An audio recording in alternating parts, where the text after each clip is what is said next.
Live. Tony Caravan. You've been subjected to a highly sophisticated form of propaganda. It's just what you need, and not what you don't. Good morning. Good morning, folks. Welcome to Saturday morning show.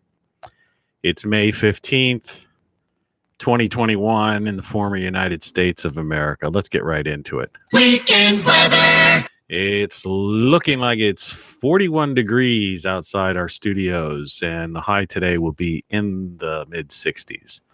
Overnight low is not expected to get too much below the mid 40s. Finally, put my tomatoes and pepper plants in yesterday. As you can see, there's a strange view from the back to the forward here, if you look closely. Saturday, 48 degrees overnight. It's going to get up to 70 degrees today, actually. The weather just changes as I watch it. It makes you wonder. It's going to be sunny today here. Sunday is going to be 64 degrees and 46 in the overnight. And then Monday, of course, is going to be 68 degrees and 50 degrees overnight, which is perfect for my tomatoes and peppers. Weekend weather. That's your weekend weather, and on with the show. The big sounds from the big clown, actually. All right, enough of that nonsense. It's the morning show, Tony Caravan. I've got the auxiliary camera on in the background.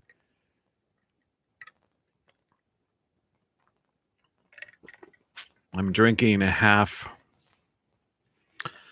of Michael Jackson's favorite brew. See, now you can see, if you look there, you can see what I'm doing. The title of this show was, I believe, Behind the Scenes. So we're going to utilize this in some way, shape, or form to kind of show you what's going on. But I do expect, this is an iPhone camera, so I do expect that to blank out at some point. So don't count on it staying on nonstop. So let's take a look, like we always do, at the title of the show. And again, it was Behind the Scenes. It's 5/15/21. And the description is most things targeting I have ARE. Computers do that to make you look like an idiot half the time. They're self-correcting things. Most things targeting our subconscious are an imitation of life. Perception is reality, and it's our perception that is being distorted. And of course, I've got links to everything there, including the Ph.D. link. So you pretty much qualified for this thing. So that's available for download as a JPEG file over at whatchamacallit, as somebody I know used to say. Whatchamacallit. We could also put it over here and say in some way, shape, or form. Well, just to give you an idea that camera's working there too. Anyway, you become a doctor of truth. Yesterday we talked about robots taking over the world. And just to recap the show, this week's shows, earlier on, we talked about those strong women and men and superheroes. All right, well, that's that. So you can see what's going on behind here. You can see that I have a main screen here, and then over there is where my sound effects come from. So when you hear me do something like hey, it's me. How you doing, man? I'm doing pretty good, buddy. That's where that comes from. Same with okay. Our laughing girl comes from that area too. So what are we going to talk about on this potentially bright day? I fed the birds outside. I'm wearing the iconic shirt. You see how the camera automatically on the iPhone like keyed in on that face? Yeah, right there. See that? Makes you look a little bit fatter than you are. The camera adds The camera adds about 20 pounds to you. I gained about 20 pounds. That's why that and my headphones. This is my vanity, of course, speaking. That and my headphones is why my face appears to be so rounded, Mickey Mouse. I don't know. Summertime. Won't worry about that. But I thought this would be a good example to give you an idea of how this show is produced by one man. This thing here is on a tripod. Takes me, in effect, 4 processing units, 4 things, 4 items to do what I'm doing right now. I have a G5 computer that's mainly set up for sound. I have my primary computer that you're seeing my face, and I'm talking like kind of at you through. I have this thing over here, which is, like I said, is an iPhone set with its camera on. And then that is visible through a monitor that is attached to an old, they used to call the hockey puck Apple TV. And so I'm, in effect, broadcasting from an iPhone to this. So 4 devices to bring you one picture and one show. And then that doesn't include, which is really not visible. If you see this hand moving here, right all down in there. Let me see if I could throw some light on that subject with this. You can see down in there. Maybe you can, maybe you can't. But that's my electronic equipment. And of course, this is the chance of rain 20%. Tonight, mostly cloudy. A slight chance of showers until midnight. Lows in the upper 40s. Southwest winds around 5 miles an hour. And that's a NOAA radio that allows you to crank charge it. Also has a cell phone on it. I mean, not a cell phone charger on it, a smartphone charger on it, but has a, it's hard to see, but that reflective surface on the top is a solar panel. So I'll take that outside in my yard today with me. And of course, the on-air light's being charged, not by the monitor that I just messed up, but by this Jackery, and all that stuff's on greatsolarstuff.com. There were 2 people watching this thing in the beginning. One of them snuck out already.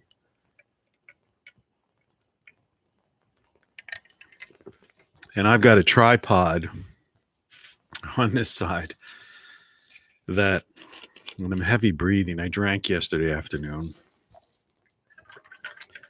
And it was a nice little, yesterday, this is Tony Caravan live show, by the way, in case you haven't gathered, even though it's on my Rockflux channel. You're listening to Tony Caravan Live. Rockflux Live. Come along, children. Now we're going to have a little music. Well, let's hear it. Insert your station call letters here. I have my station call letters. I gotta go. You're clear to go. Hey, don't think this sounds really cool. Let's roll. Go. So, Your papers, please. I don't have any papers either. It's annoying. So yesterday was what you would call a good day. And, we talk about this sometimes.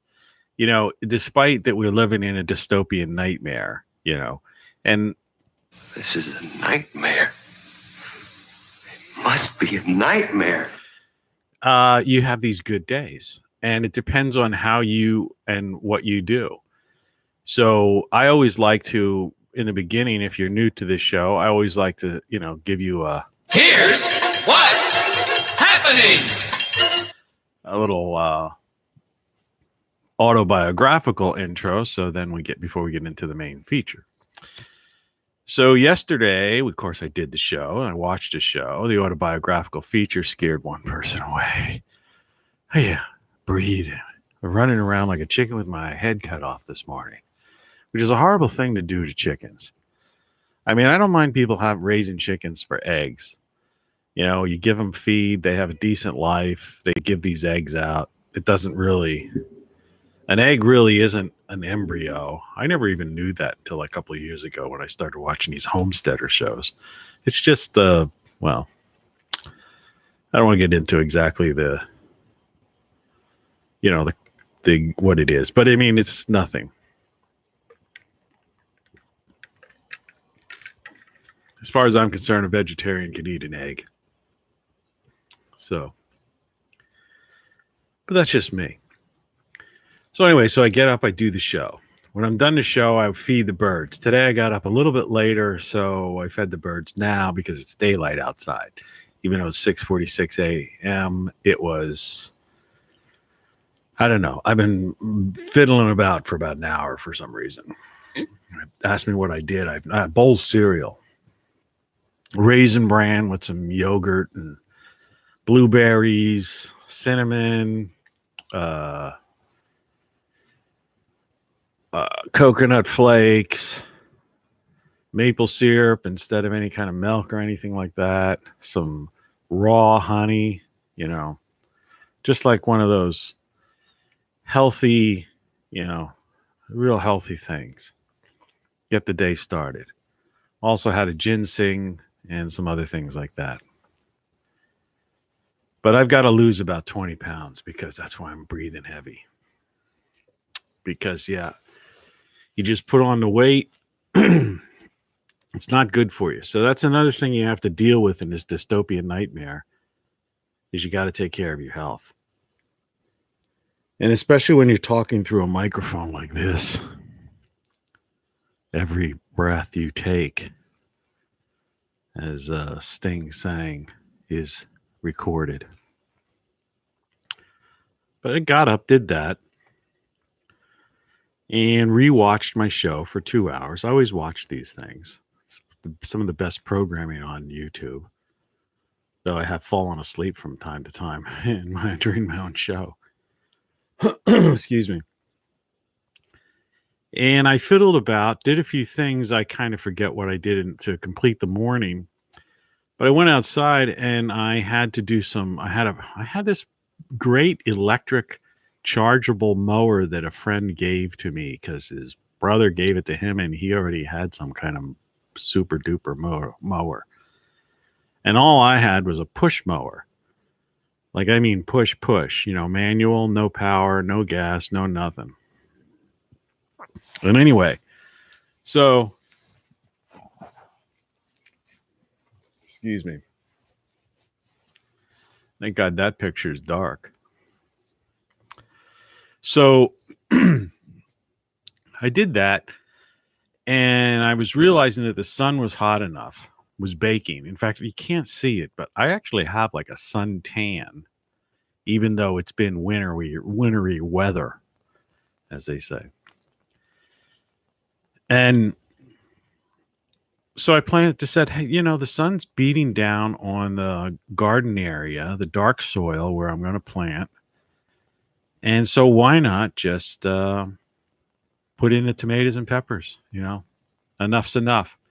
It's not going to get down to a frost tonight. And it looks like we're done with frost. Finally, May 15th, almost 2 months into spring.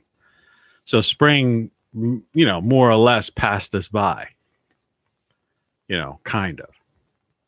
So we're now getting maybe a month of spring. But I did that. That must have taken about 2 hours. Just getting all that stuff together and organized. And I planted some flowers on my flower boxes on my front porch. And did all that kind of stuff. Came in. I had like an assortment of beers left over. I didn't have it like more than 2 of any different one particular beer. So like leftover beers that had just been accumulating at the bottom of my refrigerator. So I decided, okay, I'm going to just turn on some music in the bar and my bar, the next room over, and have a few drinks. I did that for a couple hours. And, of course, I was outside after I did the yard work. I laid in the sun for about an hour, got like a soaked up my vitamin D, which is great for your immune system. And talked briefly with a neighbor, some guy who fixes stuff like behind my garage by the motorway. There's another dude has a place, and he fixes things.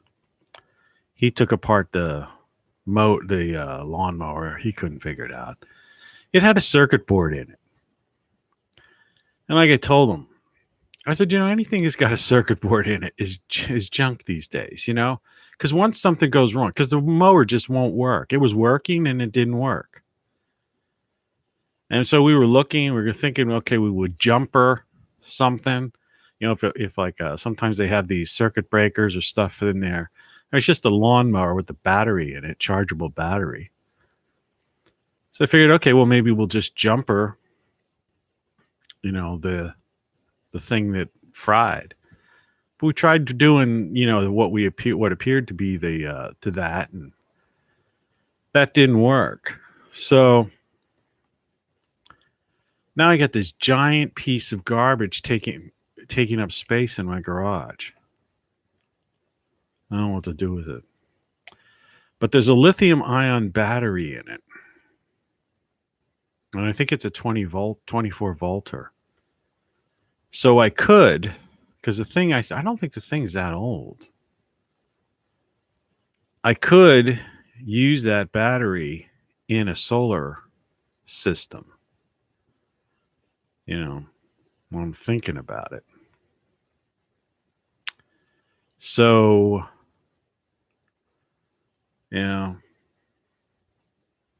that's something to consider. And I do have a 24 volt charger. So I would able to not only charge it with a solar panel, but I could conceivably just plug it in and charge it and have an additional power source just by putting that into an inverter and a conditioner, and, the various things you do to hook up a solar system. I have them, I know how to do that kind of thing. I'm an electric guy, wires, computers type of person. All right. I'm going to take a deep breath.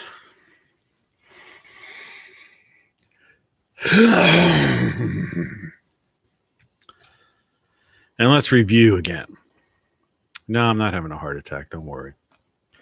Most things targeting our subconscious are an imitation of life. Perception is reality, and it's our perception that is being distorted. And I've talked about this before. You got the bioelectric brain, which is really controls this android body. All right. So your subconsciousness, and this is where a lot of neuroscientists are screwed up. In my book over here, Codex, which you can see just underneath that monitor right over there, I talk about that kind of thing. The hard problem of consciousness. This show's not going to be too heavy. Relax. We'll deal with a lot of things. But a lot of people confuse your subconscious with your consciousness. And that's the idea, the concept of the duality. All right. Meaning that you are a consciousness, the you, that in the first, the thing, the entity that experiences the world in the first person, you, is your consciousness. Well, that consciousness, no one, and this is scientific fact of the day. Okay, that's what it's called, the hard problem of consciousness. None of these neuroscientists, MIT PhDs, Harvard med grads and Oxford and all that, can explain what consciousness is, how it arises, so to speak, or how it's created. It just is. They know it's there. You know it's there because you're a conscious being. Right? So what I propose, and this is just a proposal, because like I say, this whole question is open in the scientific community. In fact, it's kind of a hot topic and a very contemporary topic, in circles that study the brain, the mind, mind, consciousness, all this kind of stuff. The mind also being your consciousness. We say my mind. People think brain. No, not brain. Mind, consciousness is something different. It's you. I mean, we may discover at some point that, there is something that does it. I don't know. Bioelectrically. But it just doesn't seem to jibe with years and years of study and research. So it's a mystery. And of course, the whole metaphysical, world, is based upon that reality. That this is some separate, you are separate. And the same with religion. It's your soul. Consciousness then would be your soul if you were talking from a religious standpoint. And if you were talking from some, afterlife metaphysical world, it would be a spirit. The spirit that lives on. But whatever, that's for each individual to, deal with. You see my gesticulations, my hands here that you normally would never see. I have this camera facing the behind the scenes look. It's kind of funny. I have to fold them and twiddle my thumbs. So they have much less, and when I say they, I mean the International Crime League, what I call the organized crime syndicate that runs the world, the corporatocracy, big tech, big data, all right? Big pharma, right? Central banking system, military contractors, all those that the people who really run the world, not the politicians, right? The puppeteers are the corporatocracy. The politicians, the bureaucrats, the media, they're all just puppets, marionettes. Okay? So that's who, when I say they, I mean the corporatocracy, the Davos set, World Economic Forum, Great Reset. But I call them my latest one is World Crime League, right? But they're basically, it's an international crime syndicate. Organized crime syndicate. I mean, it's clear that that's what it is. They're criminals and they're involved in criminal activities.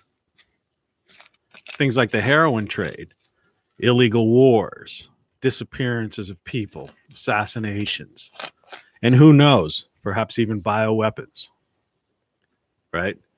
Because there's some strange things going on over the past year and a half that just kind of go against traditional virology, so to speak. But let's not get into that. So the powers that be, the real powers that be, forget the politics,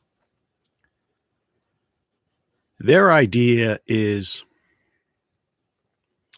how do we control 8 billion people on this planet when there's only a couple thousand of us? And that's the reality. When you see the Davos, get together, the World Economic Forum, and these things are covered on like Bloomberg TV and these various financial news networks, right? It's a red carpet event. Well, when you see that, you don't see, a stadium filled with people.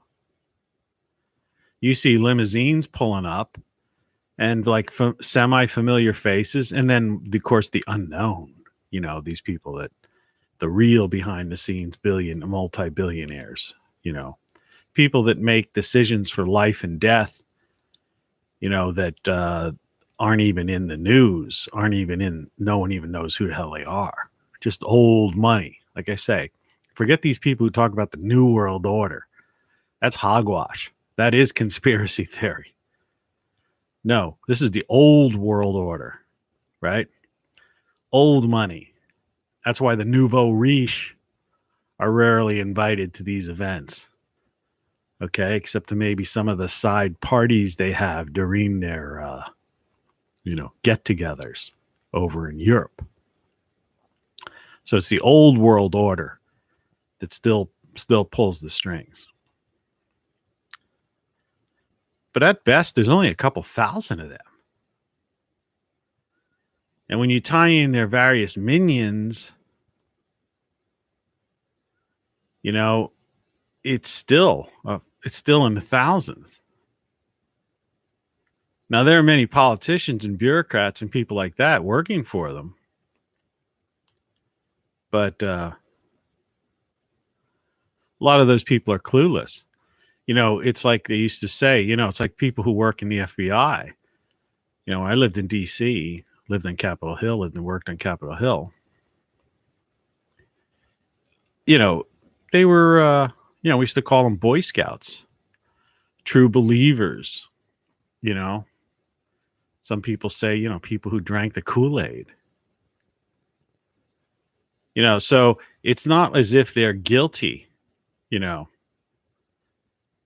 of crimes against humanity like the Davos set are, the World Economic Forum.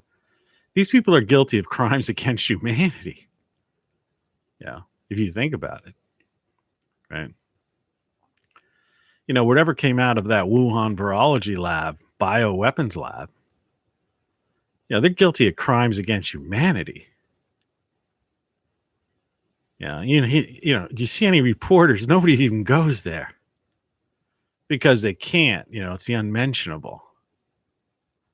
And of course, this is just a live action role playing game, so it's a LARP. Now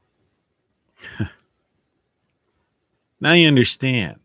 So they've got 8 billion people on the planet, and they got to figure a way to control them. Now, in the old days, they used to use, what I refer to as the glamour or witchcraft, witches and wizards, Merlin, the threat of magic, or the fear of being beheaded or disemboweled in front of a public. They still do weird stuff like that. They hung, the guy from Iraq, weapons of mass destruction that weren't there. They hung him and showed it to people. They laid out the other guy from Libya, right? That guy, it's like the stuff, and then laughed about it, right? Particularly one female Secretary of State thought it was pretty much hilarious. That's the mindset of these people. So they're not only guilty of crimes against humanity, and of course, all the soldiers and patriots that were lost or are seriously injured, thinking they were defending our freedom, and then they come home and it's like, what freedom? What freedom? Yeah, you could say this is freedom in a way, but not for somebody living in a city, not for people, not for these 25% of people that are so scared to death that they've allegedly have not left their house except for a doctor's appointment or something in over a year. Can you imagine that? Have that much fear? 25% of the population, adult population.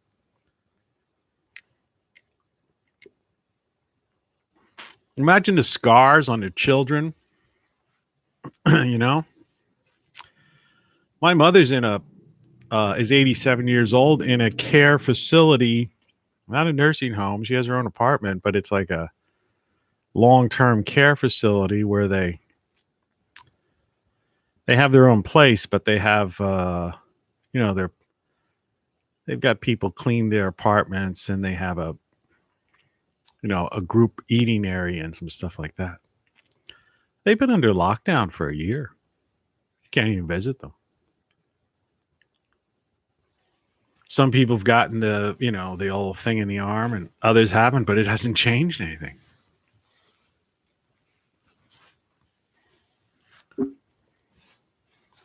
So freedom, what freedom? You know, if we can't respect our elderly, it's another problem with our society. We don't respect older people. It's Peter Pan culture. Bunch of people walking around with Starbucks coffee. Right. I don't know how loud this is. I've got a noise gate thing on. Maybe I turned my headphones down. Yeah, that's it. Sounds like there's some action in the background.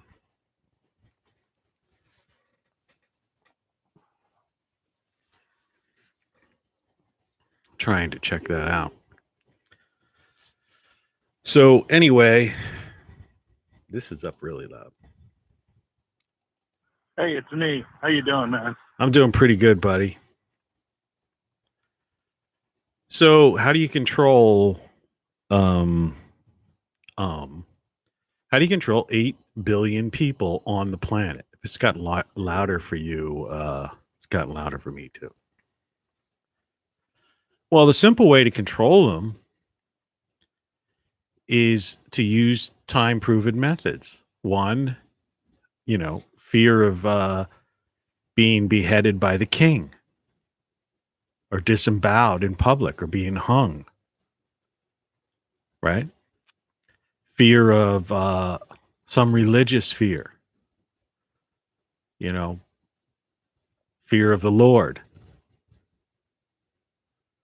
right? You sinner. Fear of being burned at the stake for saying something that is heresy or something ridiculous like that, some ridiculous nonsense. And so that's how you do it. And so what are they doing right now? If you don't walk the line, right? Eyes without a face, right? You see my eyes, no face. Eyes without a face. Lock down. Take the thing. Keep with the eyes without the face. Scare. Don't do this. Don't do that. Oh, we're opening up this. We're opening up that. Yeah, but it's not the same. Right? You want to open up a bar. You want people elbow to elbow. People dancing, and whatever. Want to open up a restaurant. I want full capacity, and I want people sitting and huddled all together. Right? So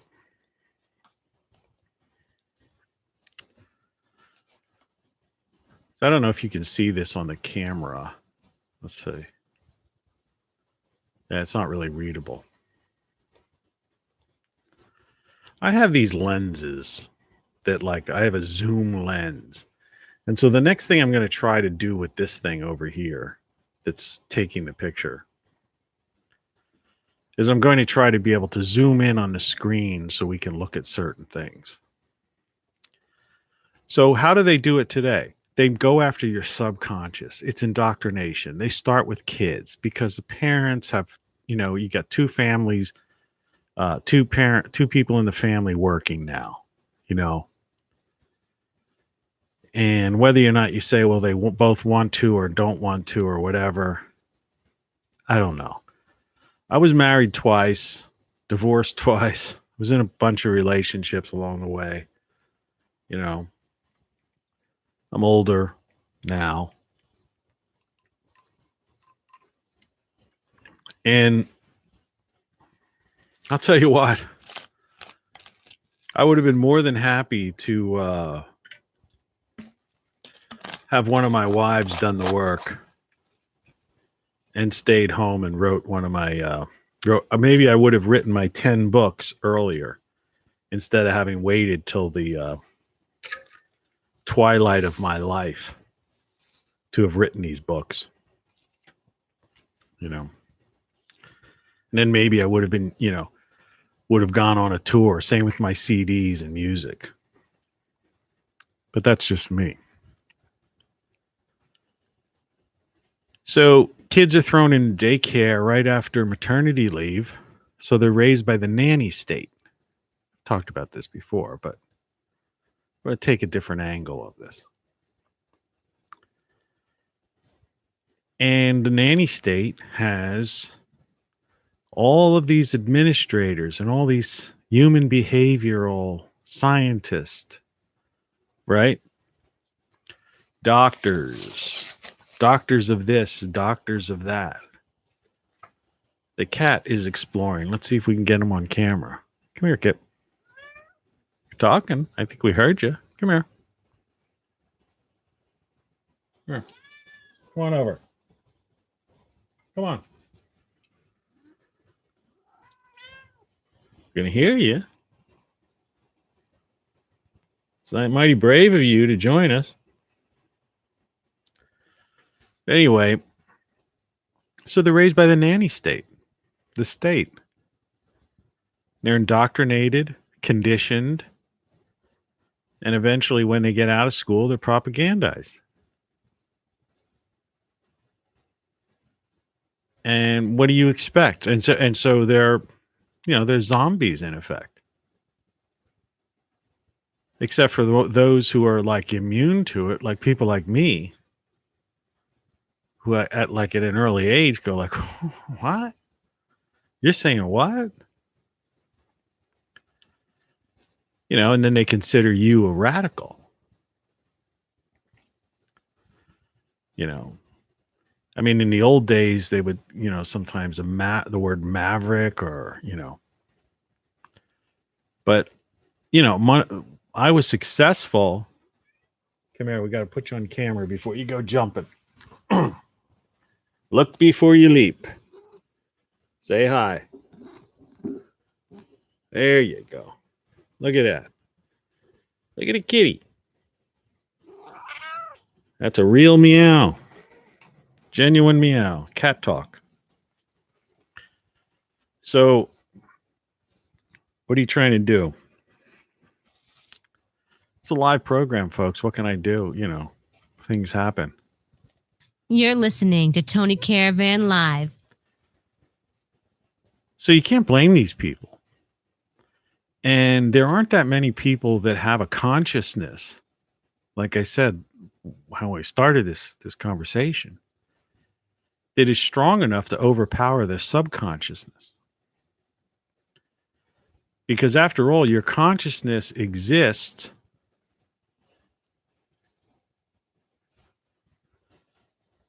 iPhone notification. Your consciousness exists through, cat just jumped off and freaked me out a little bit. Through whatever, some people believe like the pineal gland, right? Like that might be the antenna, that brings in stuff. The pineal gland is the thing that creates DMT. But then some people take DMT so they can get this crazier experience, and they believe it's a better perception of what reality really is.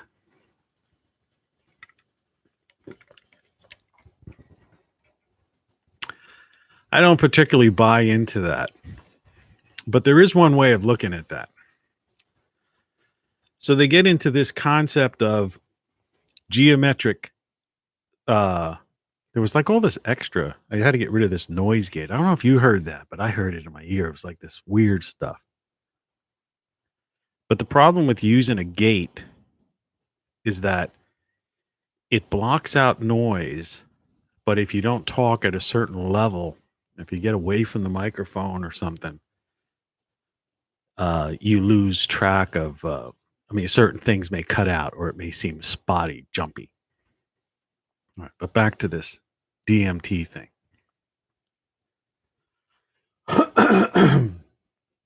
Excuse me. So, yeah, consciousness, your soul, if you will, whatever, may well be some kind of electromagnetic, geometric, human incomprehensible thing. And that we experience this life through these vessels, right? And so we are utilizing these senses that we have now. Like I always tried to tell people, life is this experiential thing. So you may as well grab all the gusto you can while you can. Because, when you're out of this vessel, unless you go into another, you don't have this particular sight or this particular touch. Right? So this is an experience. And so people say, well, what's the meaning of life? And the meaning of life is to experience it. Right? That's it. And beyond this, there are those that believe that, particularly this guy keeps sending me, I watch a show. What the heck? I can't try and think of his name. Let me pull up another tab, another window here. I can. Without freaking out my system. New window.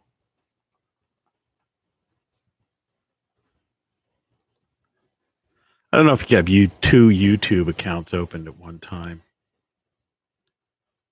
YouTube. Let's see what happens if you do that. That might freak out the system.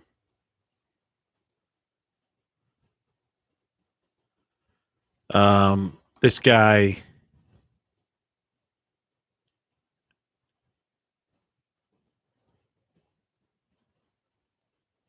whatever his name is.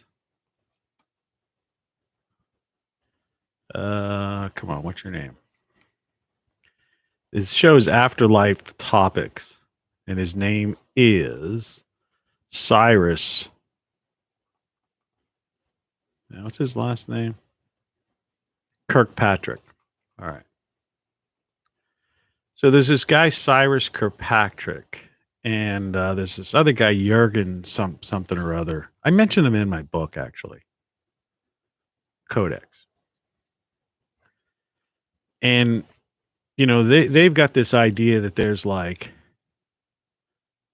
an afterlife, that your soul, your consciousness exists on many levels. Now, this is an interesting discussion. I wasn't going to get completely that heavy into this, but let's just go with it for just a little while, right? Because a lot of people don't grasp things this way. What I'm trying to do is put together various, and when I say various, an awful lot of study and readings from ancient books, ancient religions, the old texts, and then various different beliefs, right? In fields of study, and kind of, mold them into like one unified, hypothesis. Okay. And the way this Cyrus guy and this Jurgen guy and people like that fit into it is that they've got this idea that, there are different planes of existence. So we're, and it's almost like kind of commonly agreed that we're like at the, somehow in this like third dimension. But then there's a fourth dimension.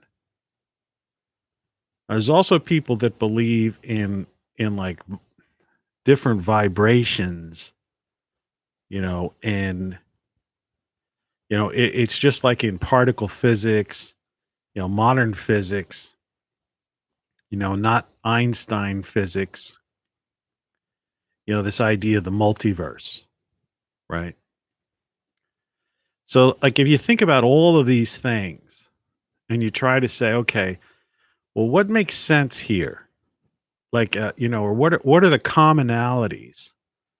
It's like the same when I do a search on the internet and I'm looking for like a healthy food or something, It's like I don't just go to like WebMD or some, some health food place. I go to like 7 different places until I could find the commonalities. And then I say there's a very good likelihood that that particular thing, is probably, and it's always probability, but that thing that is unified, throughout all those half dozen or more places, that thing might have some promise. And so it's the same when you're dealing with some kind of unified theory, of figuring out consciousness, right? And so you have physics, serious physics that talks of, today, modern, so-called modern physics that talks about the multiverse. So multiple universes. And, you have people talking about various dimensions. Like I said, mentioned particle physics and those that look at the micro. It's this idea of particles versus waves. If you're coming over here, Kat, come on over.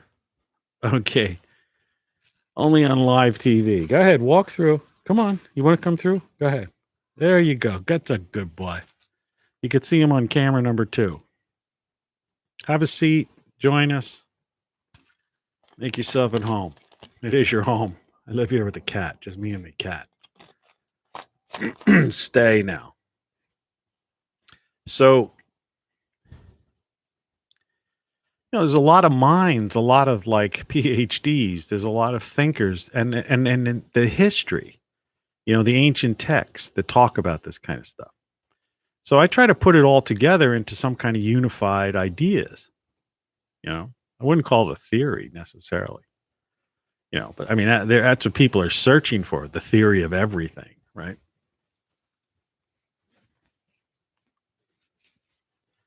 And obviously, the theory of everything would have to include consciousness and and metaphysics,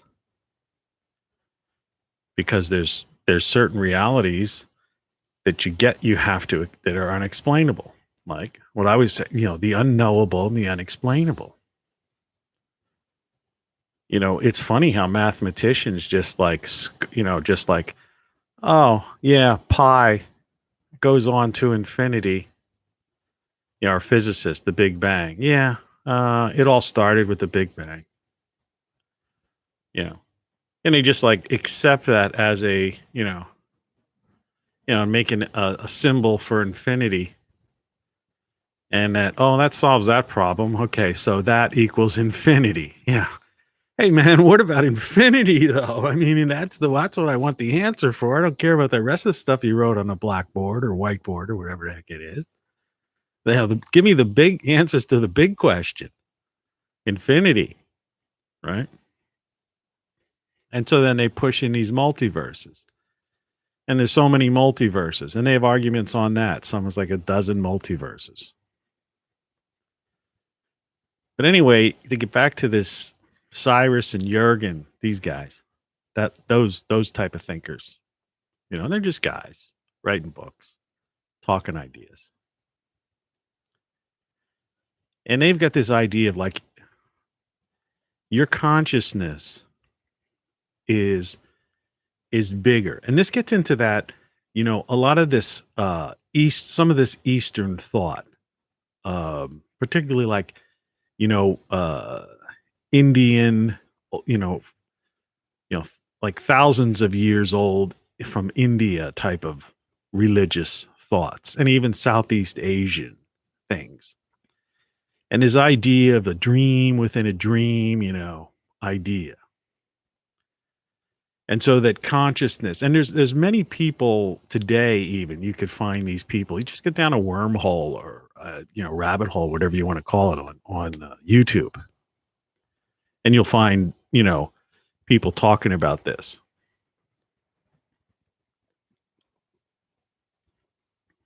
But people that worked it out, not just some loon,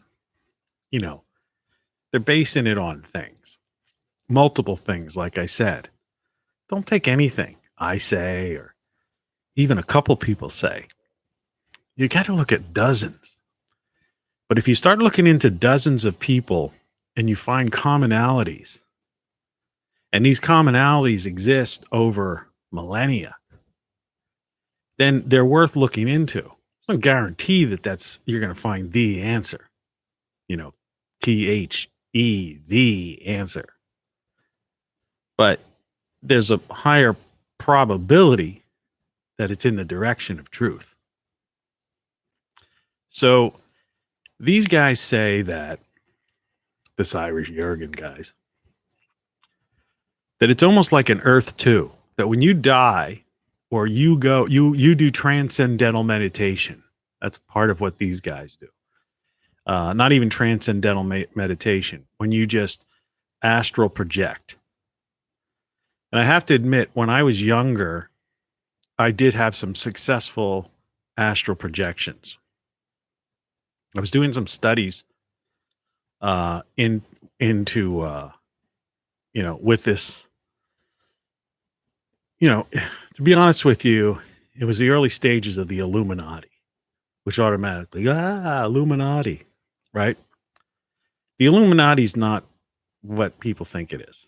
Okay. It's just basically, it's people that are trying to take old passed down information and kind of bring it out to people. All right. And people go through a series of studies. They call them portals, in order to be able to comprehend and to grasp the various levels of understanding of this ancient knowledge. Okay. I know it's a mind blower for some people. Some people think, oh, that's woo woo, the guy. But it's like, nah, I was able to do it. I haven't been able to do it recently because I just don't have the concentration on that. Yeah, maybe when I get older and completely have nothing else to do, I might focus on that. I don't know. Maybe I'll focus on it sooner than that. I don't know. So you astral project. And so the concept is that you're leaving your body. It's like these people that have near-death experiences. They call them NDEs or OBEs, out-of-body experiences, right? And a lot of that stuff revolves around, people who die on the operating table and then are resuscitated, or somebody dies and is resuscitated somewhere else, by an MET or EMT. All these 3-letter alphabet words we humans love to use. But it's the same concept. And so it's not so much you're leaving your body. It's just that the connection with that vessel is kind of severed. Because that, there probably is something like a pineal gland or some kind of energy source that ties you to this particular vessel, this android body, this intelligently designed body, right? Or like in that show Supernatural. I used to like to watch that show, Supernatural. Remember that show? It was on CW. It's over now. It ended. They used to call them meat suits, right? Ever hear that term? Our meat suit. But I believe we live in an electric universe. So magnetism is basically what it's all about. It's not really gravity. I think a lot of Einstein's ideas were brilliant, but they fall short over what we've discovered, since his death. He was too much into gravity, number one. The whole idea of the wormhole, dark matter, dark energy, and stuff like that. See, to me, those things are like the infinity symbol. It's basically saying, oh, we're not sure what it is. There's this force. So we'll call it dark energy. You know, and we don't know what makes up this, so it's dark matter. And these galaxies seem to be spinning around. It's got to be a black hole. And oh, a couple of years ago, we photographed one. No, they didn't really. They didn't really. It's more likely that it's an electric universe. It's, you know, you want to explore that further, go to the Thunderbolts Project. And those are brilliant minds. Those are scientists that if they know their stuff. And they'll take you down a rabbit hole that's like will blow your mind. About the idea that the sun wasn't the original, we weren't originally part of the solar system, meaning our star Sol. Jupiter actually was our sun.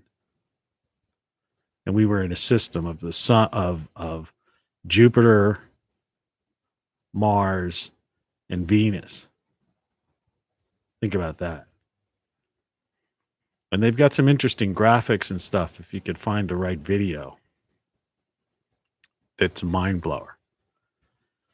But all that aside.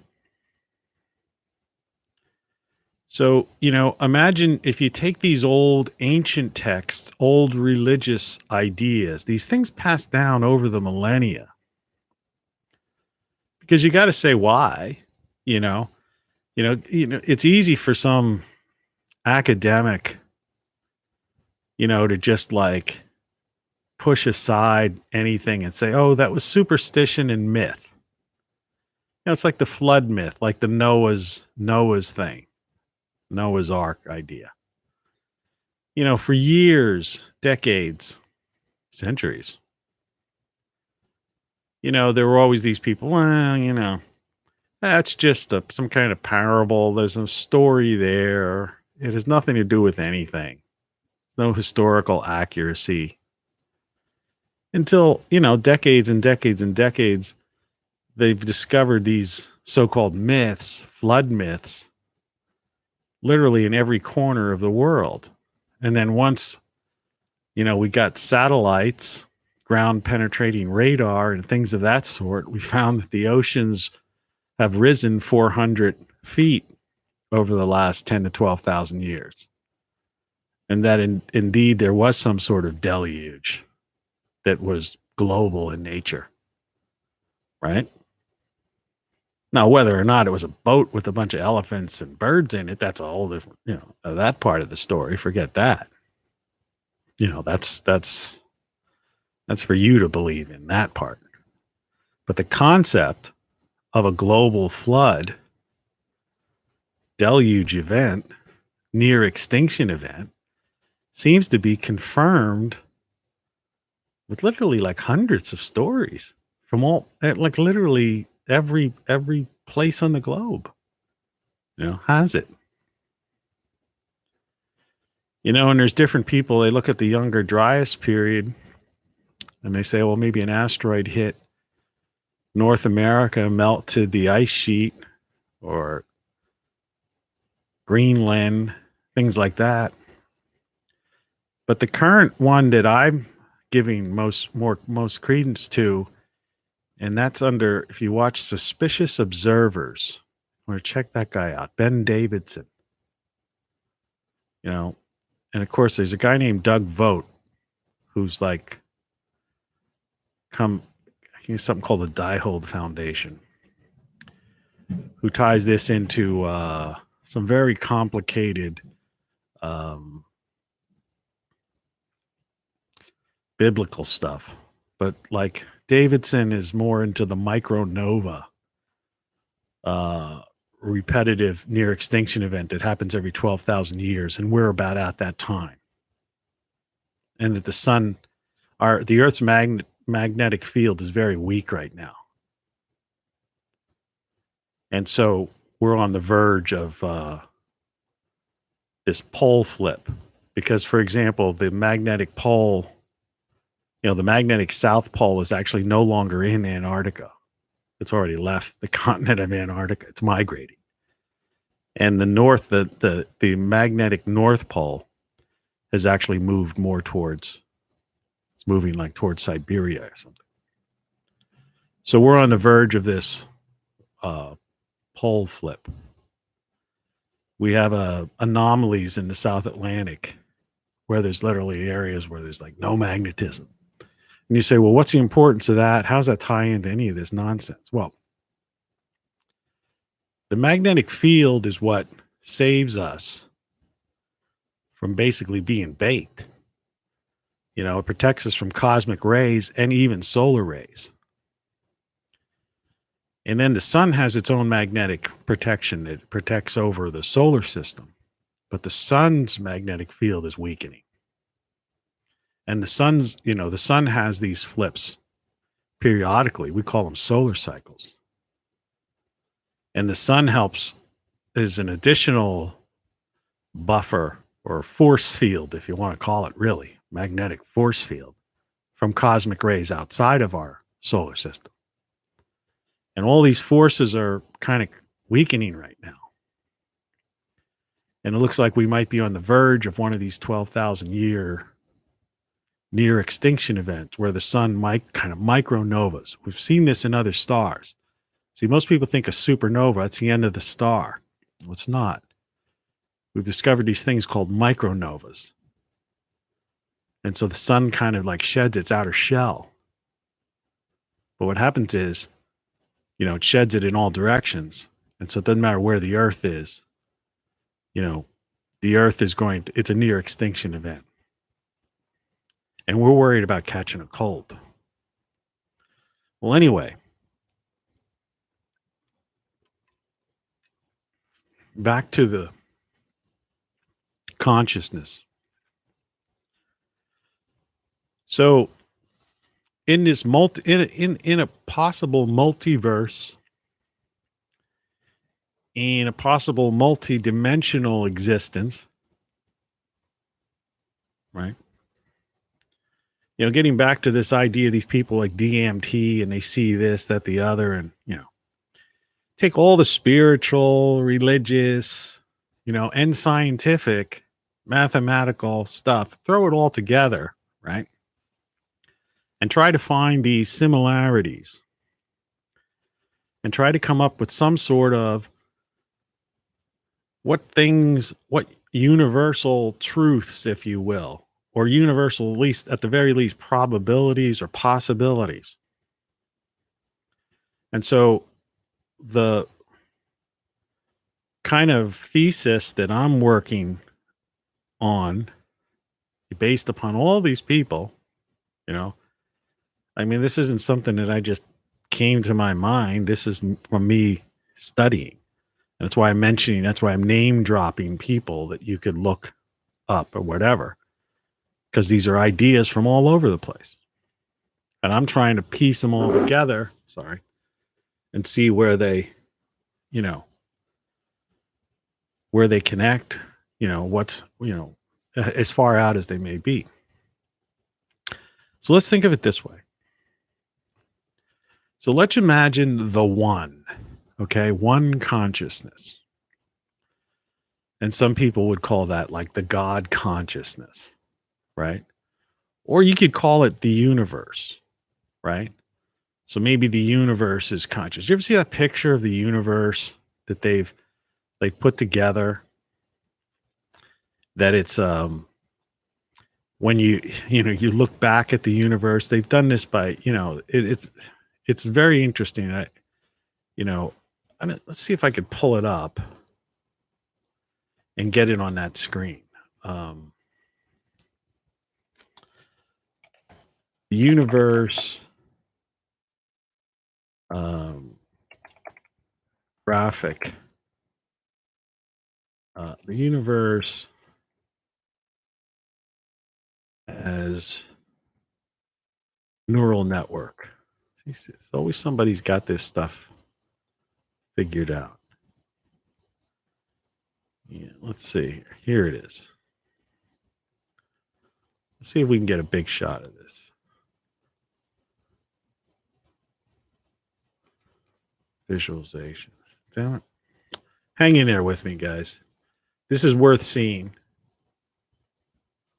If I could, I just want to find a big enough one that I can pull up on the screen.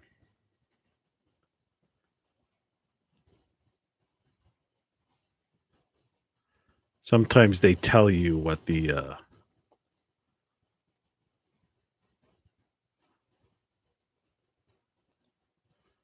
there we go.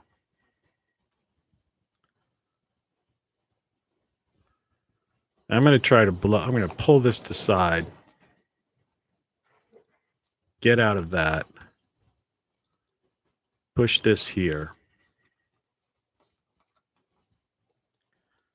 And enlarge the crap out of it.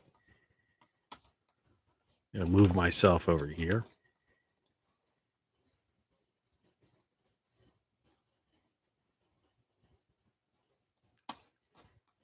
I just want to make sure you can, you can see.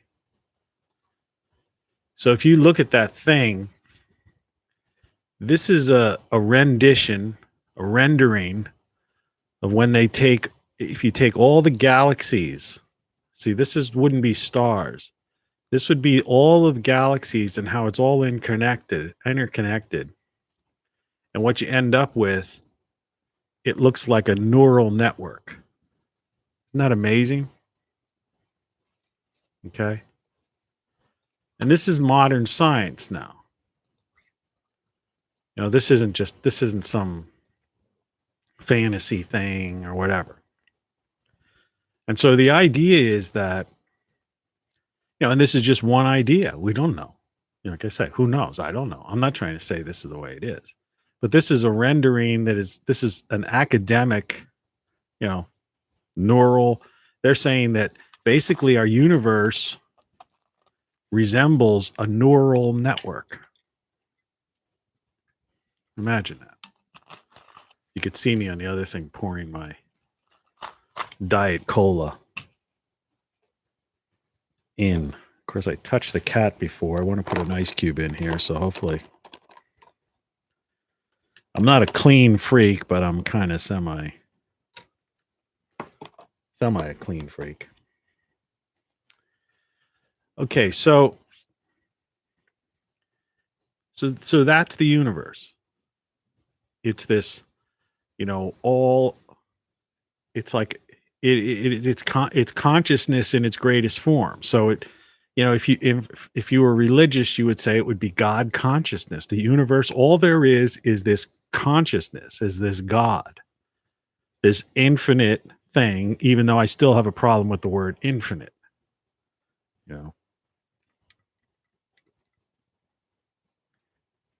Like I say, I think it was that Machu guy, doctor, professor, Machui, something or other. I can't think of his name offhand. But I don't like to take credit for something else. He said one time, he goes, it's unacceptable that we don't have answers to certain questions like this. Or, and the way I look at it is that we take them lightly. So let's assume that, and you never want to assume anything, but let's go down this line of thinking, better way to put it, that have a seat, cat. You don't have to go across back and forth. There's nothing over there. There's other ways of getting there. I told you there's other ways of getting there. Come on. What are you doing? Animals. Four-legged creatures. So if this God consciousness thing is what it's all about. And so our consciousness is a part of the one, this oneness, right?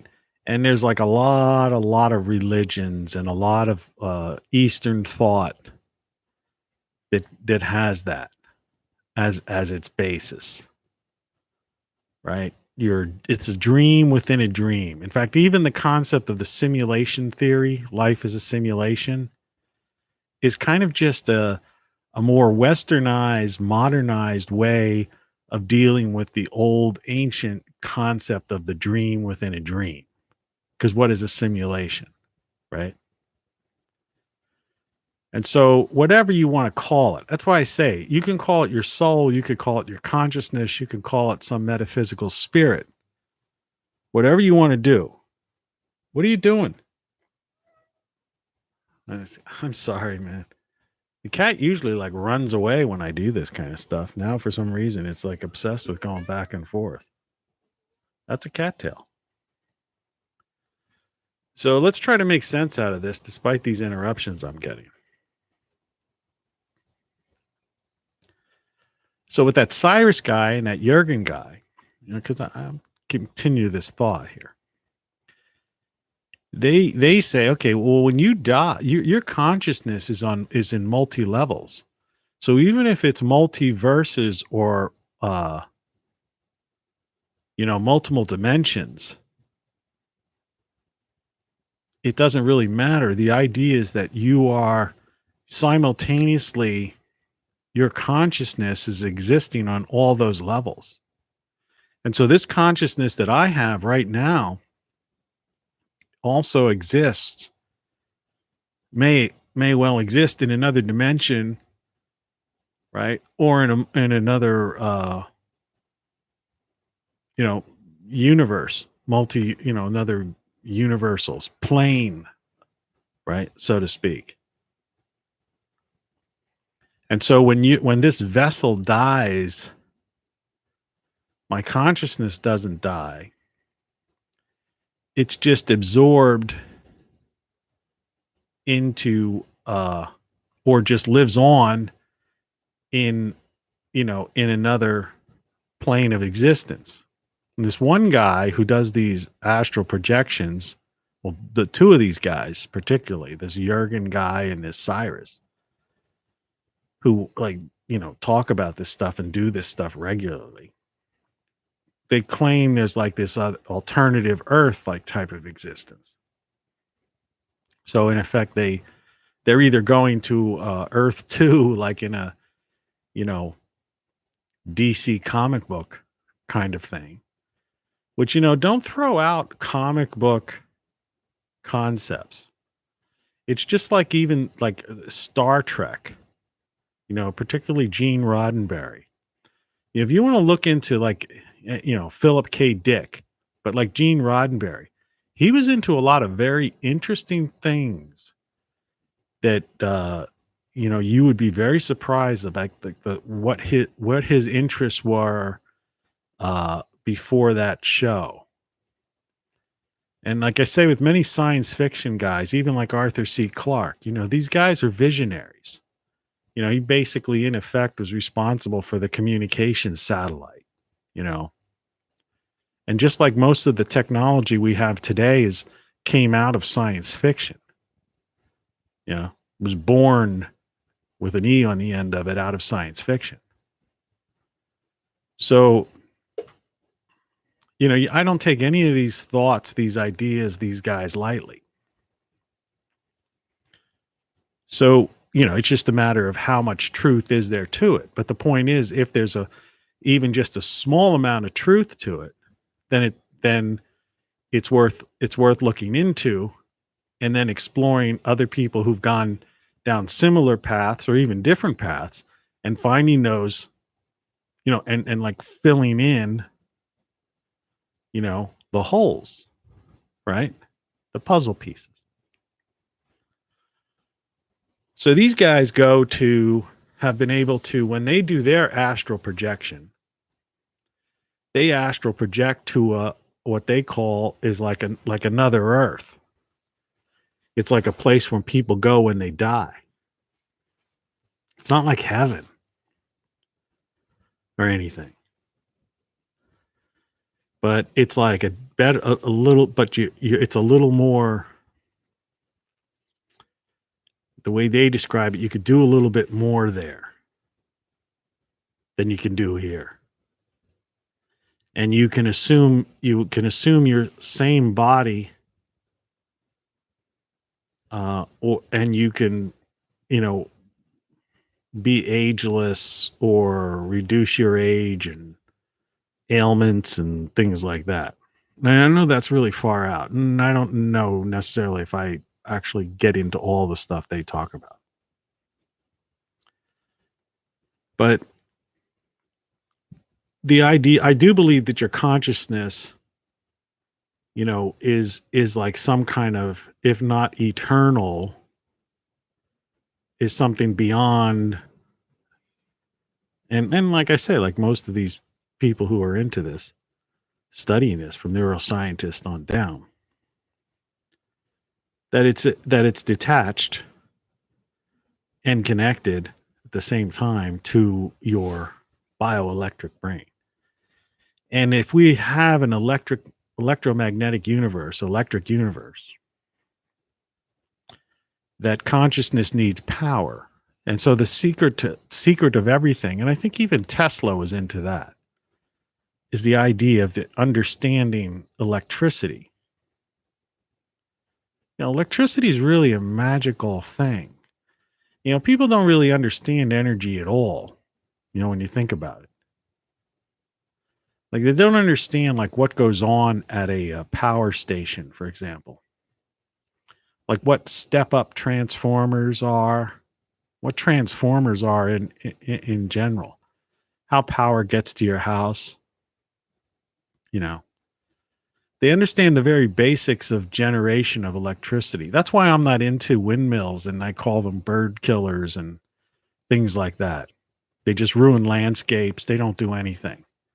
You know, the whole alternative energy idea is like I have solar panels in my backyard I use for like my greenhouse fan.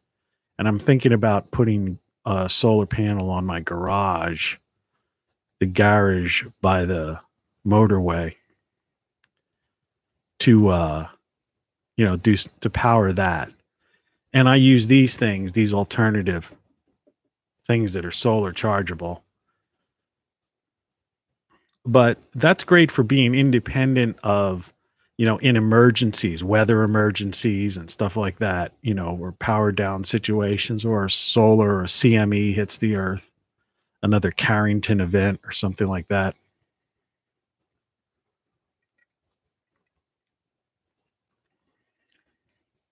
But generally speaking, electricity exists everywhere, is easy to produce. Some people believe all those, you know,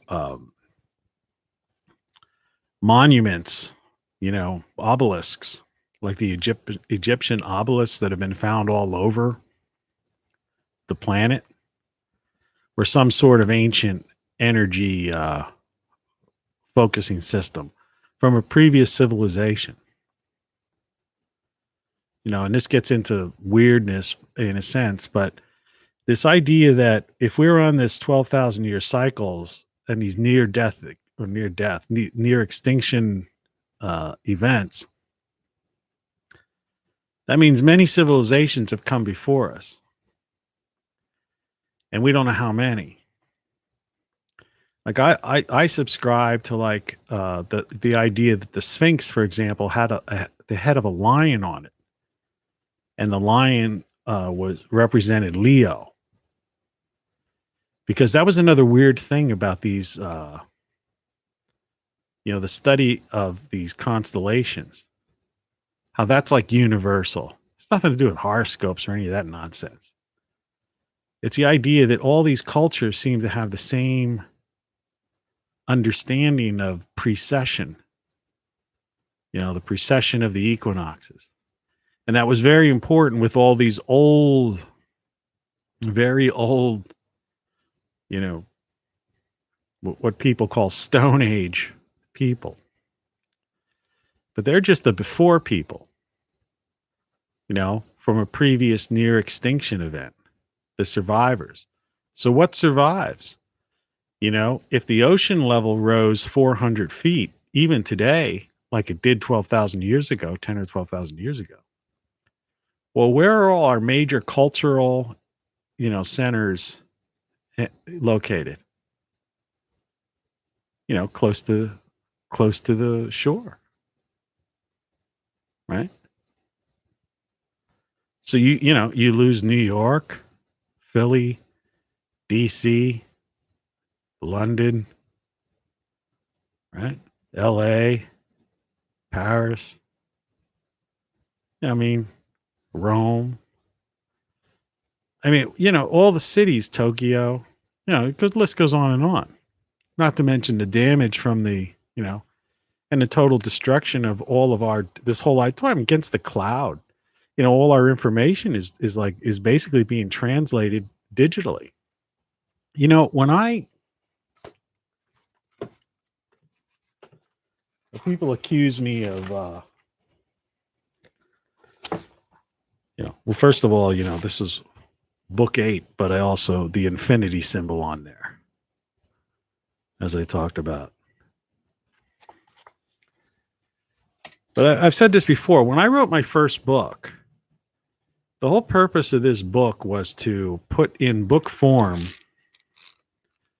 stuff that I had accumulated over decades of my life, stuff that was in boxes, notes, just scribblings, I'm constantly scribbling on like index cards, ideas,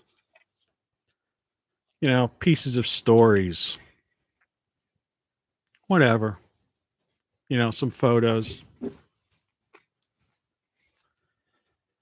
So I was just making like a autobiographical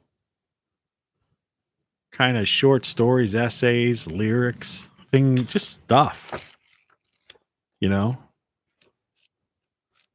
story of me, kind of. But the idea was not to, this is available. This book is for sale, but it's available digitally. But the idea is that I'd have a hard copy and I could throw away all those papers and boxes and stuff, and that's how this whole thing came into being now, and right now I've got the iconic, you see the head there. This is the iconic shirt that I sell on TonyCaravanLive.com. But we get back to the story. But that's important.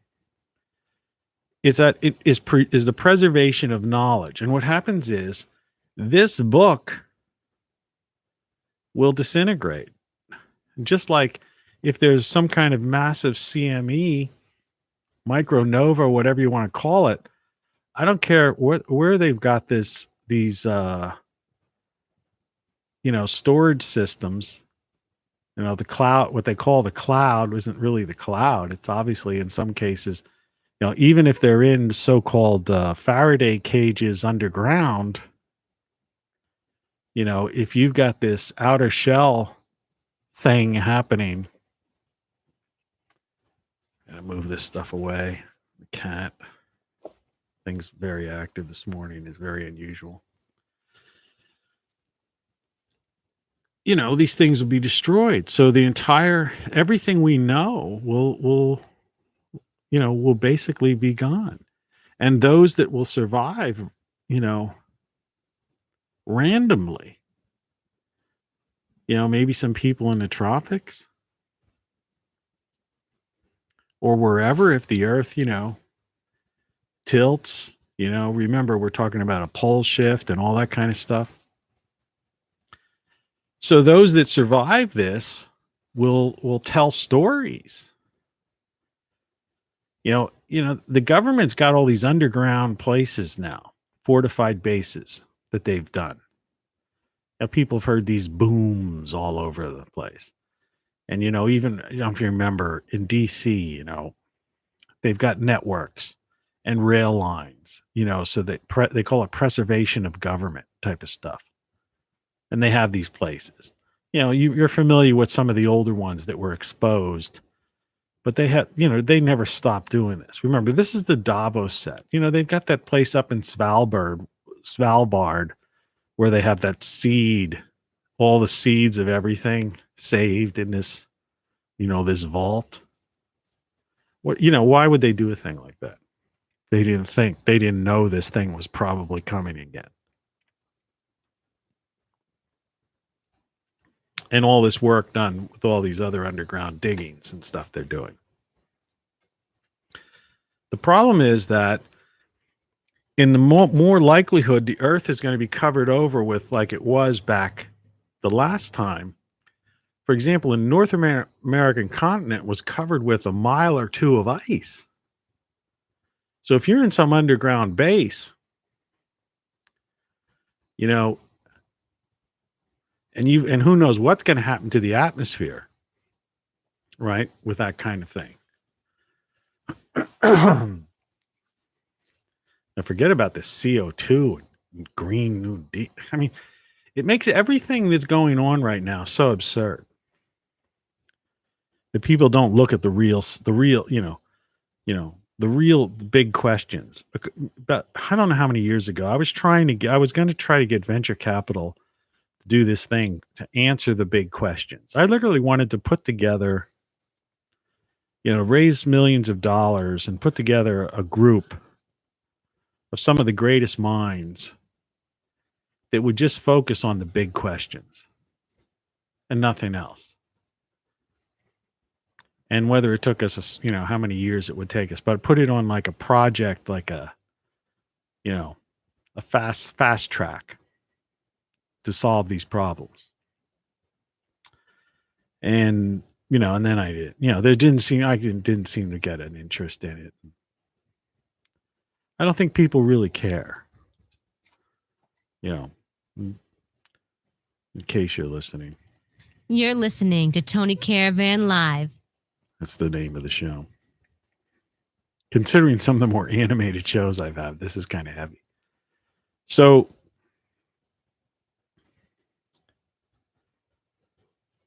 it's a big possibility that, we might be looking down the barrel of an extinction event that could occur in our lifetimes. And at the same time, that might not be the end of our consciousness. And, we may just, move on. Or maybe the concept of where we're missing the point is by not paying attention to these ancient books. Like I always get really angry about this idea of the Vatican archives. That what gives them the right to hide, the ancient text that may have answers. Because it may threaten their stranglehold on their flock. There could be important information there that humanity needs. So, I hold the Vatican as guilty as the people in Davos. They're guilty of crimes against humanity. Not telling someone about something is a crime against humanity just as much as someone doing something against someone. It's like a lie by omission is just as bad as an outright bold-faced lie. It's still a lie, The media lies by omission a lot of times, but a lot of times they just outright lie. They're still both liars. So we know what's going on right now. Most of the information that's coming out is akin to witchcraft glamour, meaning not that it's witchcraft, that it's a perception of reality that's simply untrue. Just like a magician's misdirection. So what you perceive to be reality is not necessarily what reality is. And and you could look at that in multi levels. Whether you follow down the idea that they're trying to control 8 billion people on the planet, right? So that they can hold on to their power structure, their breakaway civilization. There's some 1,000 people ruling over 8 billion. And 8 billion people don't care. Like I said in a previous show, might have been yesterday or the day before. I said, It was funny. It wasn't funny. It was pathetic. But when they first started this lockdown and all these crazy dictatorial, totalitarian things last year, that the only,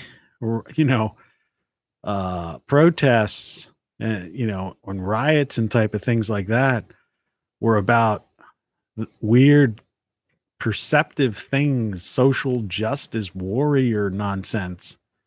It wasn't about they misdirected people from the real from really protesting against the powers that be that were responsible for it.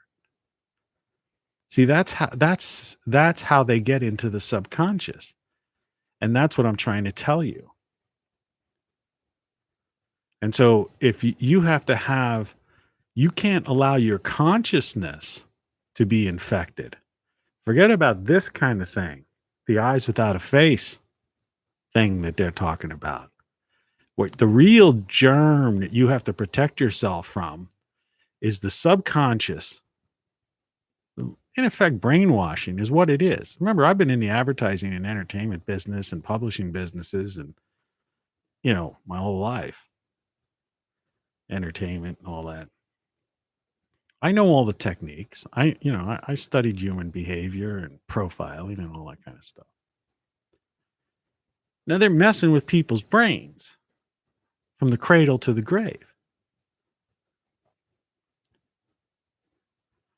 And so they've got control of most people's subconscious. The bioelectric brain. They've got people marching down the street like robots in lockstep, afraid of the boogeyman, right? Not thinking rationally. It's one thing to be careful, clean, and cautious and all that kind of stuff. It's another thing to be 25% of the people being afraid to leave their houses, and those going out of their houses acting like they're, scared to death of something. When they look up at the sky and that sun thing that brings them heat may well be the instrument of their death, not even aware of it. And then they have this cult of personality at the same time, as if these guys are some kind of messiahs. I'm sorry to say, but 2022 and 2024 elections, they're meaningless, man. This Davos set is taken over completely. The Great Reset will be over by the fall. They will have accomplished it all. People aren't even paying attention to what's going on. There's so much stuff going on behind the scenes that you can't even grasp it.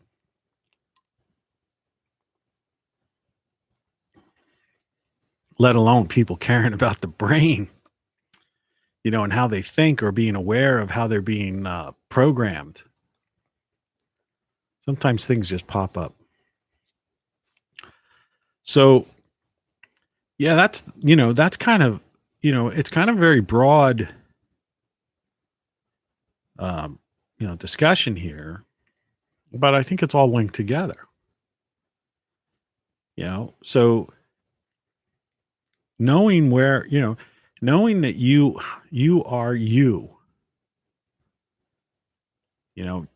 apart from what you physically represent, is very important. And maintaining that individuality, because I look at a lot of people, and this is another thing that I'm puzzled about. I don't have an answer for this exactly. I talk to people like this because I've talked to people who are serious science, like swear by science and science is it, I've talked to people who are religious and, religious all the way, and some people in between, people on the fence. And I tell them this sometimes. I go, I think there's a lot of soulless people out there when I talk to the religious people. And I talk to the non-religious people. I say, I think there's people out there that just don't have that don't have consciousness. They're unconscious. You know, they have a bioelectric brain, which allows them to navigate throughout, the earth, the planet, their life. They've got senses and, left and right hemisphere and all that stuff. But they're basically unconscious as far as consciousness. There's no you there. And that's, and so whether or not that is because there's actually an absence of a consciousness there, or an absence of a soul, if you will, or whether part of this bombardment, part of this indoctrination, like I say, from the cradle to the grave, people are being hit with being conditioned, indoctrinated, lied to, propagandized, right? Scared into doing something, right? Acting a certain way, groupthink, right? Herd mentality, wanting to be a part, afraid to think freely, because they want to be a part of, whatever it is, or whether it's a combination thereof. I don't know.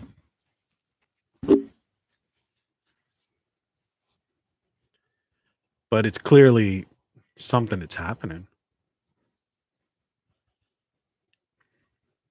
And we have to deal with that. And it seems to me that the most likely culprits are the powers that be. They're, this is something they've perfected to control the 8 billion people. Because otherwise, it would just be like it was in the past. People would eventually storm the Bastille, right?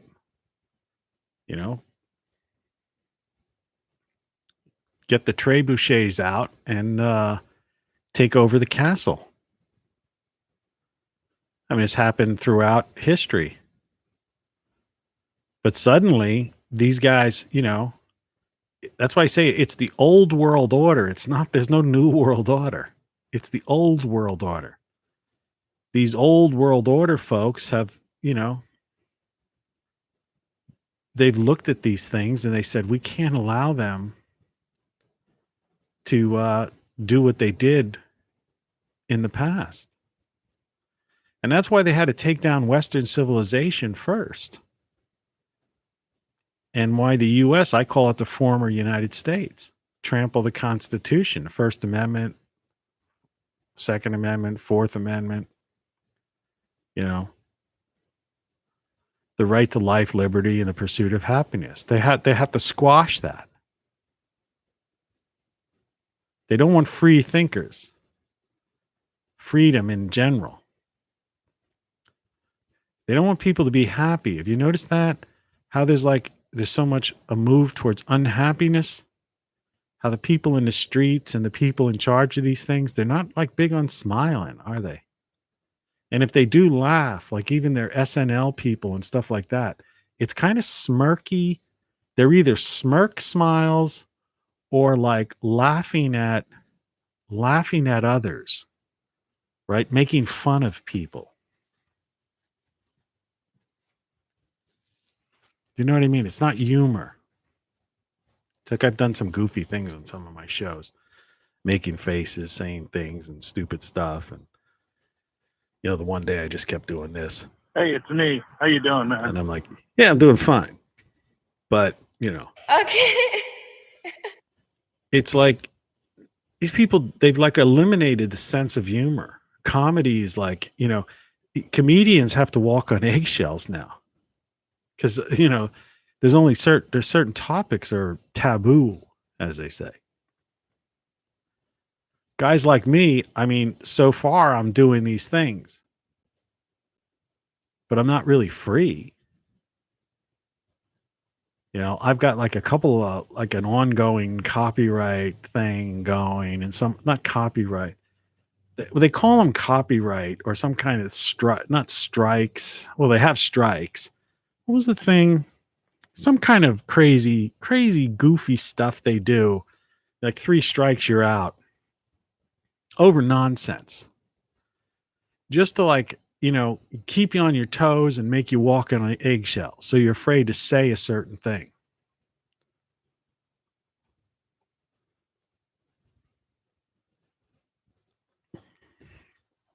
So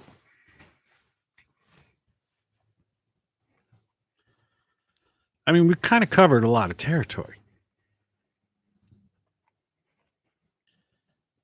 And there's really, I wish I had a more hopeful answer for people. Like I say, I live my life, as free as possible. I escaped. I got out of the rat race about 7 years ago. A lot of people I knew couldn't understand that. And so I live a simple life. Bought a cheap house, and I live basically below the poverty line. But as you can see from my camera behind the scenes, this is stuff I acquired.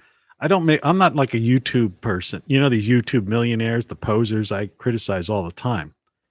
I'm not monetized. I've got books that I write, but they're self-published books. You can buy them, but very few people have bought them. I mean, very few people. Like, you can count them on one hand. I've got CDs, that I've put out and stuff.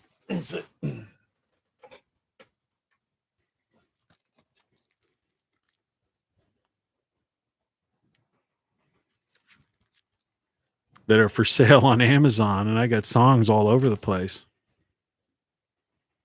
People don't listen to stuff. I play some of it on YouTube sometimes. It's good stuff. Yesterday when I was drinking in my bar, after having a nice day, some of my songs were included in my playlist. But I'll tell you, man, I'm dying to just do a really cool, I'd love to do a weekly rock show, But YouTube has this thing where they don't pay the royalties. So whenever you play a song, you get a copyright strike. And if 3 strikes, you're out, you're not allowed, they kick you off YouTube. What kind of sense is that? Now, here's a guy like me who has 10,000 or more songs, right?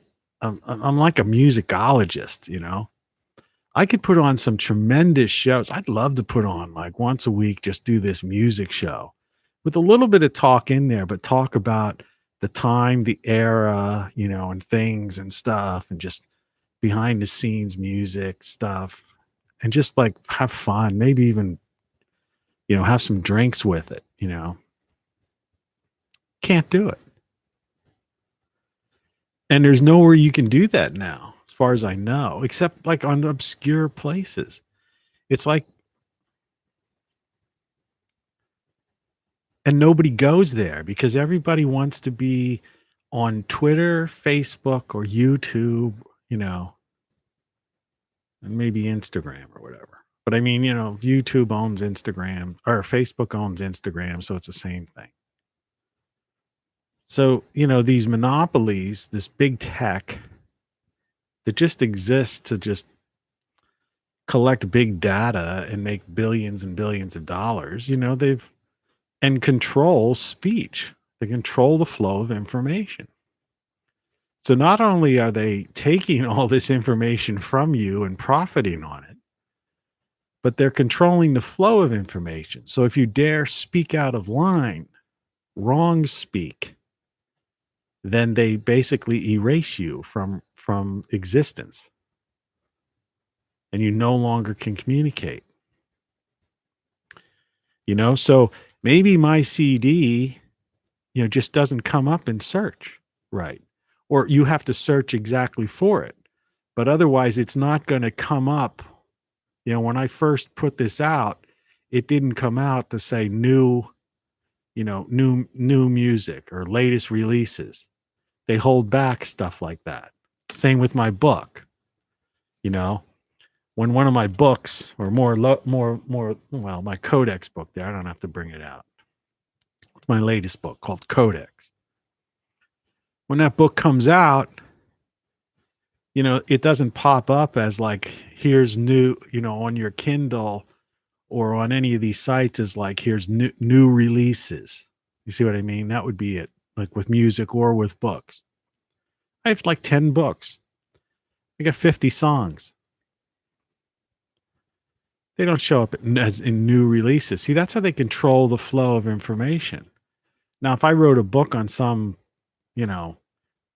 toe in the company line, so to speak, it'd probably be trending. Hey, new release. Guy just wrote a book about reinforcing our indoctrination, conditioning, propaganda lies. Right? Let's put him in the new releases. Right? And that's how they do it. It's the same with search. And it's like on YouTube. Why do I have 2 followers? 2 people, 2 viewers. On some of my videos, like the most videos, you get like 16. I have 16 views. I've never seen anybody on YouTube besides me get 16 views. I've seen even morons, literally morons get like in the hundreds or thousands. People doing the stupidest things in the world. No, they've admitted to this stuff. People know about this. They throttle you. So you don't appear, in unless there's unless you've searched for it, or unless for some reason somebody or something you just watched happened to watch me or something. In other words, it's virtually impossible, from probability and statistics standpoint, to find my video. And I think this is fascinating stuff. And some of my previous ones, this one isn't, I'm dealing with some heavy topics and stuff. It's some interesting thought-provoking stuff, but it's not one of my best videos. I've done 100 some videos. Well, I have over 200 videos on YouTube. But they still don't like what I'm talking about. In fact, in many instances, I'll see that I have had one view sometimes, especially when I do these early in the morning, like at 3 a.m. Yesterday's video, yesterday I woke up at like 3 o'clock. So I think I was on doing a video before 4 or something like that. 4 a.m. Eastern Standard Time, the former United States. And it'll be like there's one viewer or something at that time.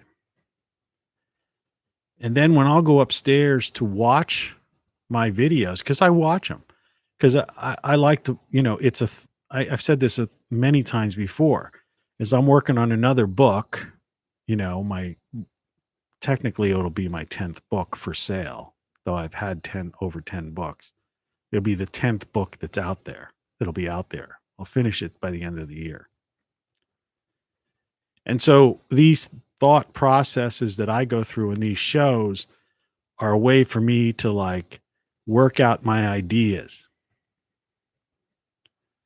because I'm not in a situation or a geographic area. And obviously with lockdowns and stuff like that, this isn't exactly a place where I could walk to some corner cafe like in Paris and have some talk, with similar people of similar minds, or some artist or creative type of people. Right. And that's part of what the lockdown was really all about, and why they went after pubs and bars first. It wasn't about catching something. It's because that's where thought, that's how this country was founded. This country was founded by a bunch of beer drinkers, right?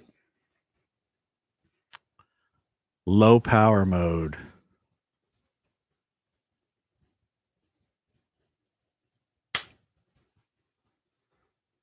close.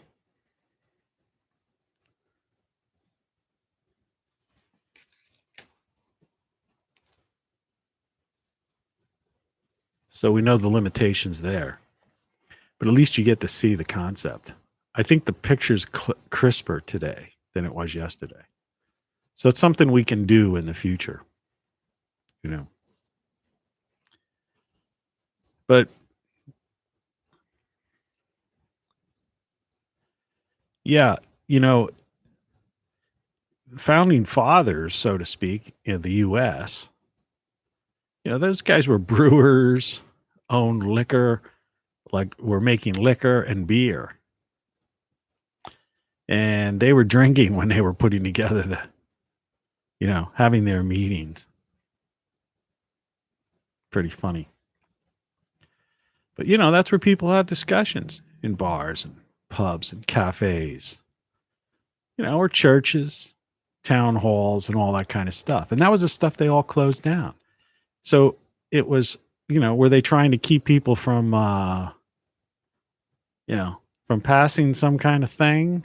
Or was it to curtail free speech and ideas and have somebody stand up in front of some other people or groups of people share ideas, you know, or have somebody like me pointing out some of the absurdities and questions.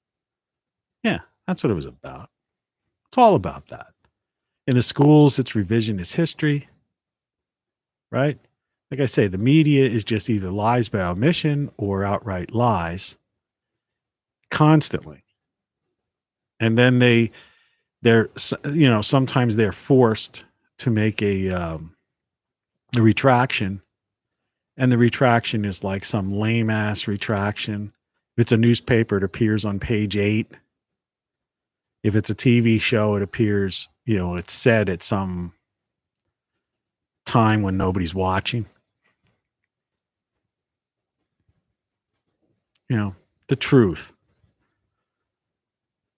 They hide the truth from people. And so that's why I'm, you know, so to just get back to this conscious idea to end this thing. So you can live a good life, you know, before the Nova hits. But, you know, you have to allow your consciousness to not be infected. That's the real germ you need to avoid, is to be affected by this subconscious invasion by them. It's like the invasion of the body snatchers, you know, kind of, you know, literally, you know, because sci-fi, you know, a lot of sci-fi and even the zombie movies when they first came out before they just became, you know, pure gore for gore's sake, you know, it's like horror for horror's sake.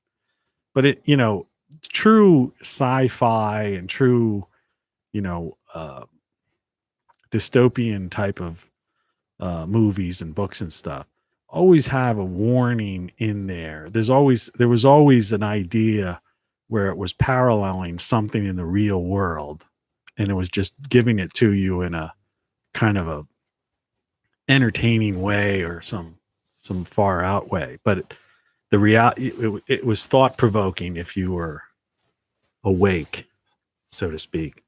And I don't mean woke, I mean awake. So, yeah, everybody, you know, we've got a lot of zombies walking around now. And I would say that the Davos set, the World Economic Forum Great Reset is pretty much successful and is cemented by now. And that anyone who's donating to campaigns, political action groups, political parties, any kind of organizations is a fool, and you're wasting your money. You're better off to just get yourself a place like me, you know, or make a good life for yourself. You know, grow a garden, have a patio with a lounge chair where you can lay in the sun, close your eyes. Hey, if you can't travel to Cancun or to some island, trust me, when I go, it's going to be a sunny day today. It's going to hit 70. But on my patio, it's going to probably be almost 80 degrees. All right. I'll be on my lounge chair, and when I close my eyes and I've got outdoor speakers listening to some music, as far as I'm concerned, I could be poolside at some resort or on the beach somewhere. Take a vacation in your own backyard, right? Grow your own food. It's easy.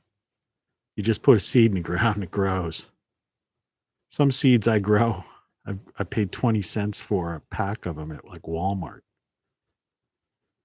Though I recently had to go to a nursery, a garden center nursery, to get my tomatoes and peppers because of this fake global warming. Since we missed spring and we've been having frost right up until a couple of days ago in an area of the world where we should have 4 full seasons. But even there, they were cheap. Really cheap. I spent $20 and I got like a dozen tomato plants and a dozen pepper plants or something. You know what I mean? We're talking like $1 or something. It was ridiculous. And they were pretty healthy plants. And there were a lot of plants in there, which means everybody was like, nobody was planting. It was pathetic. I'd never seen so many in their greenhouse, because you could go and pick your own stuff. I'd never seen so many plants. Usually a place is picked empty. And it was like completely filled and overflowing with even trays in the middle. That's how much stuff they had. I don't have the space to grow the stuff because I'd like to go and just get more and more stuff, which I probably will next week. Get a few more things because I like growing and I like eating food that I produced. I like going out in my own backyard and picking a bunch of leaves and tomatoes or whatever it is, spices, putting it in a bowl and making my own salad, or cooking up zucchinis or things like that with fresh herbs from my garden, peppers, nothing like it. And if they're talking about possible food shortages or if there's any kind of other games they play, then I've got what I want. And my taxes, mortgage, and insurance is less than $200 a month. Yeah, that's true. Bought a cheap house. So what?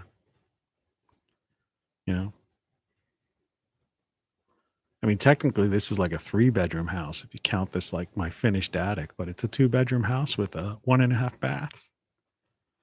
And I pay less than $200 a month for taxes, mortgage, and insurance. Excuse me. I dare you to find even a rent that low anywhere in the Western world. I mean, you might certainly find it in undeveloped areas, but you get macheted to death. So, these are just things to think about. They're messing with people's minds. Their way in is through your subconscious. If you're a family person and you have kids, that's how they're getting to your kids, through their subconscious. Revisionism, conditioning, indoctrination. If you're an individual, focus on your consciousness, your real consciousness, not your subconscious brain. Ask any psychiatrist. They'll tell you that one of the more common things that people suffer from is what they call self-sabotage, where their subconsciousness is kind of like, they're not, because see, the subconscious is the thing that's like you're not aware of, And so they have this thing called self-sabotage, where people basically, they kind of sabotage their own lives, but they're not aware of it. They're not consciously aware of it. Who would sabotage your own life, right? But subconsciously they do things and act in certain ways or whatever. And it's, yeah.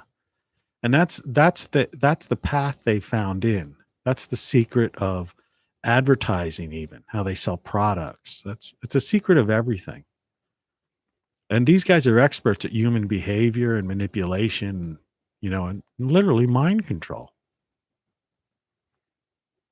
But remember, you've gotta get your, keep your consciousness. I was gonna say keep your head on straight, but it's like forget your head. It's your consciousness. You gotta be consciously aware of what's going on. Look at life.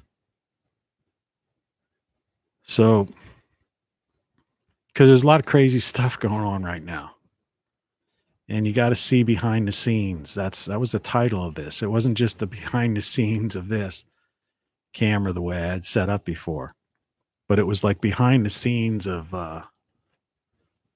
reality. The perceived reality. Perception is reality to you. But what is that perception, and who's messing with it? What are they putting before you? To make you think a certain way, or think that something is true that isn't true, or exaggerating something, or blowing something out of proportion in order for it to get you to respond a certain way, act a certain way, do a certain thing. You just got to be strong. But in the meantime, life is good. Like I said, you could still have fun. You just got to, that's the only, living well is the best revenge, is what I always say. And the other thing I say all the time is you have to not just survive, but you got to thrive. Because too many people, they think, it's like these people who are preppers and get all bent out of shape on all this stuff. It's like, forget about that stuff. Who the heck wants to eat a sack of rice and MREs and use a composting toilet? I mean, that's nonsense. No, you want the best quality of life possible. And that's what you got to work for. So you want to survive, but you want to thrive. You want a good quality of life. You want everything to be the way you want it to be. And you got to work around that, because there's some crazy, crazy stuff going on right now. And these guys, like I said this before, but I haven't said in a while, it's coming at you like a freight train. And this is going to all be cemented by the fall.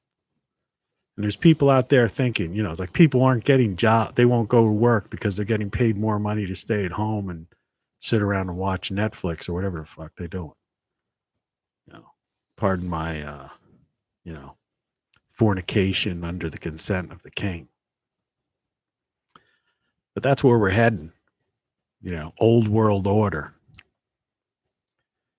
So that's it. That's the thing. That's my spiel for the day. Good morning. Have a good morning. It's 8:30 a.m. here on Eastern Standard Time, former United States. I'm going to have a good day and some fun in the sun. I can't stay out too much longer. You can't tell now, but I was looking in the mirror when I was shaving this morning, and it's like my face is getting dark. So it's like I probably won't stay out in the sun more than a half hour today. I'm going to go for a walk down the grocery store, grab a few odds and ends, and try to have myself a good day. And I hope you have the same. Cheers. Take care. Good luck. Talk to you soon. Tomorrow. Peace.